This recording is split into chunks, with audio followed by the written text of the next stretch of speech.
You are watching Tarik Media. Welcome to our channel.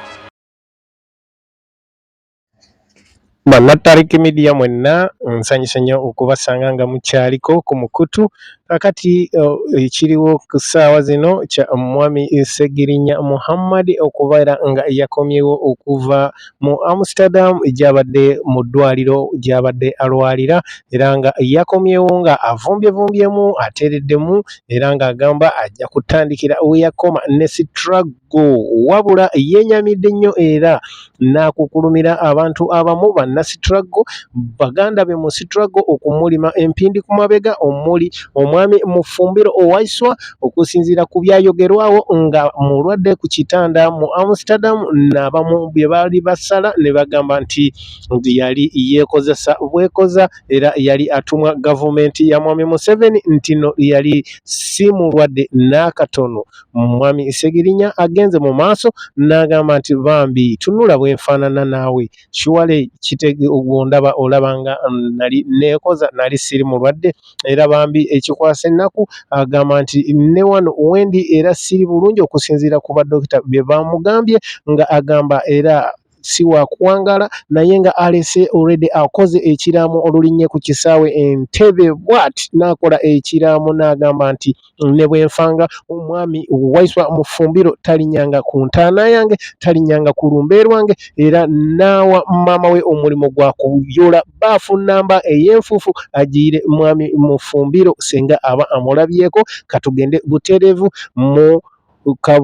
video ka mwami Ssegirinya nga atuuse ku kisaawe Entebbe nga anyumyamu ne bannamawulire bw'ati bw'abadde agamba. Waiswa Mufumbilo omugobye ku maziika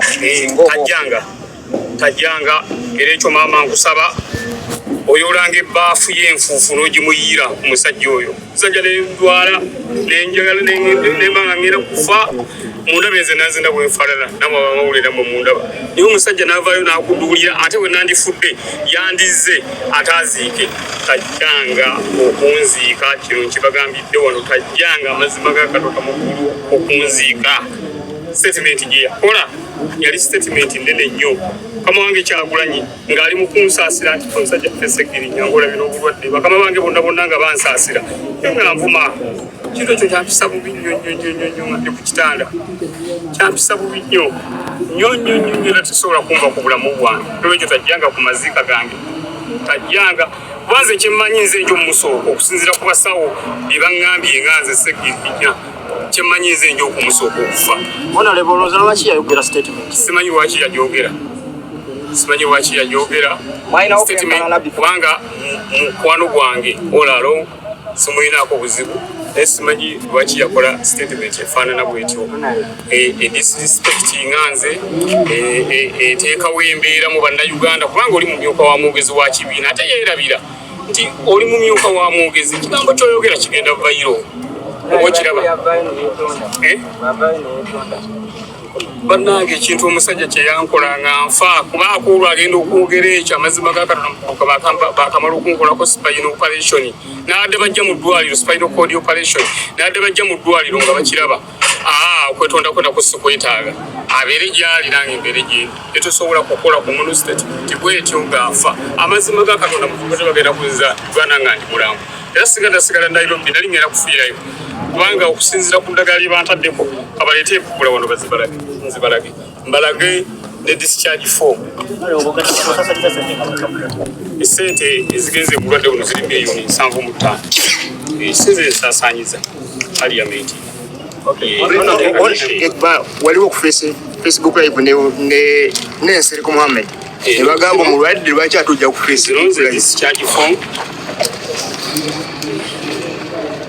museo spirito gyembadde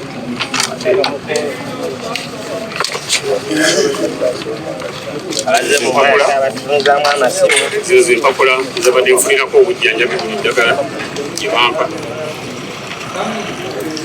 napandiike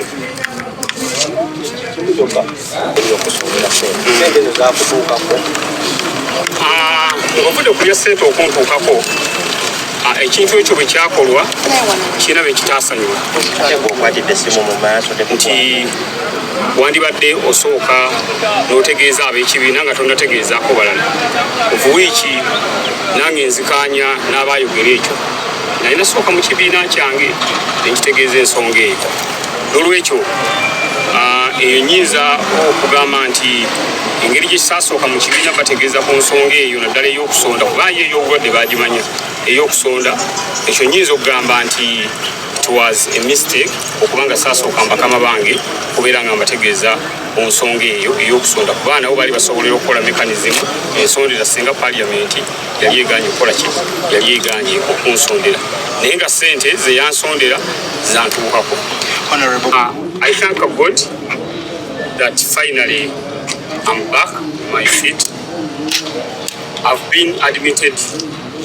at UMC Hospital, Amsterdam, and I've been battling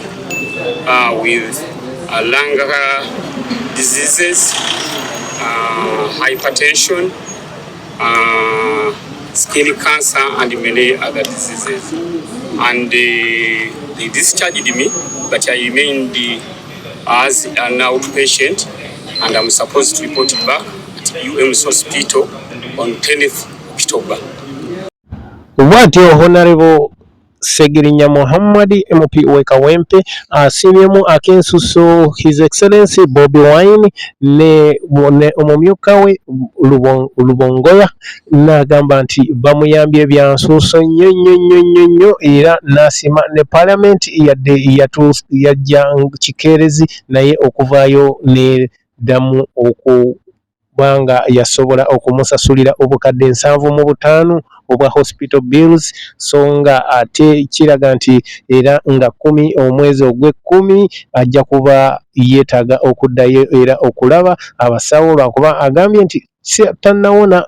nga bwe balowooza wabula abadde avumbyemu so nno abasawo ne bamugamba asobola okubeera nga ava wabweru kyetwaliise outpatient so nno era akyali mulwadde nga ajja kubeera nga aripotinga mu ddwaliro ku nnaku ze bana bamusalidde. But I thank my party president, Honorable Robert Kyagulanyi Ssentamu, and our Secretary General, Councillor Lewis Lubongoya. They have been working hand in hand with the local diaspora so that I get better medication.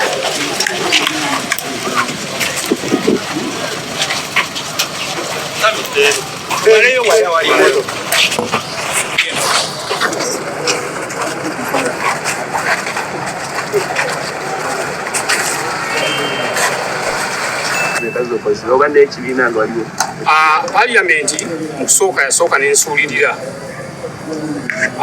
kuba nagenda e Nairobi n'embeerayo ensente ze Nairobi nze yazisasulira mu Nairobi hospital. Parliament ensudde naye ng'ate Parliament nagitegeeza era n'empapula nzirina naye nagamba nti abo bakama bange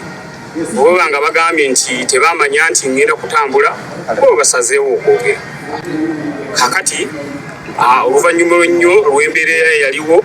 Parliament ekintu neemala n'ekiyingiramu era ne bazaawo Honorable Mufumbilo Uganda yaleeta ensonga eno ne Honorable Deropo Mathias Nkuga ne bagireeta ku ffulo ya Parliament baga nti munnaffe embeera gy'alimu mbi munnaffe embeera gy'alimu mbi nga bo baŋŋamba mbu nalina okuyita mu medical board muli b'amawulire muli wano njagala muve wano mugende ow'omwogezi wa Parliament Mwami Kulisogole abalageyo medical board abalageyo ebbaluwa eki ng'eva mu medical board ku bannaffe be bazze bajjanjaba kubanga omuntu aba bubi nga process ya medical board tasobola kugiyitamu nga omuntu mulwadde toyinza kuŋŋamba kuba kati medical board ng'osomye bw'olina okutambula mu medical board oyo owunziko ogirese noga nti oba nfa kanfe kubanga process mpanvu kakati nga byekwasa medical board nti teyampa approval nga ngenda okujjanjaba naye oluvannyuma bakiyingiramu era Parliament yekwasaganyizza n'obujjanjabi bwange paka lwenfulumye naye ng'ate gaali maanyi gammwe bannamawulire gaali maanyi ga leader of opposition gaali maanyi ga Honorable Mufumbilo Uganda gaali maanyi ga mukama wange Joero Ssennyonyi omwogezi w'ekibira era mwana wange Joero nkwebaza webale nnyo kuyimirira nange ng'akumyuka nime mpindi ku mugongo ng'ayogera kino nakiri Joel wayimirira n'ogaa nti omusajja afa era ensonga eyo Parliament n'egikwatako nemba nga nsobodde okubeera nga nzijanjabibwa ugundi kumanyi ga Parliament naye nga Nairobi nze yeesasulira ne air ticket eyantwala nze yajeesasulira n'enkomezaawo nze yajeesasulira naye nga mugundi mu nkola ennungamu Parliament yeyina okugulira tiketi yeyina okujanjaba naye olw'okuba nti bankwasaganyizaako ku kyabiru y'eddwaliro ate nabadde sisobola kubeera nga ate mbazambya tiketi ate nkulira nfunyemu olungu bangu olutonotono nga njagala nkomewo ate mbe nga nsobola okukwasaganya kubanga mbadde eyo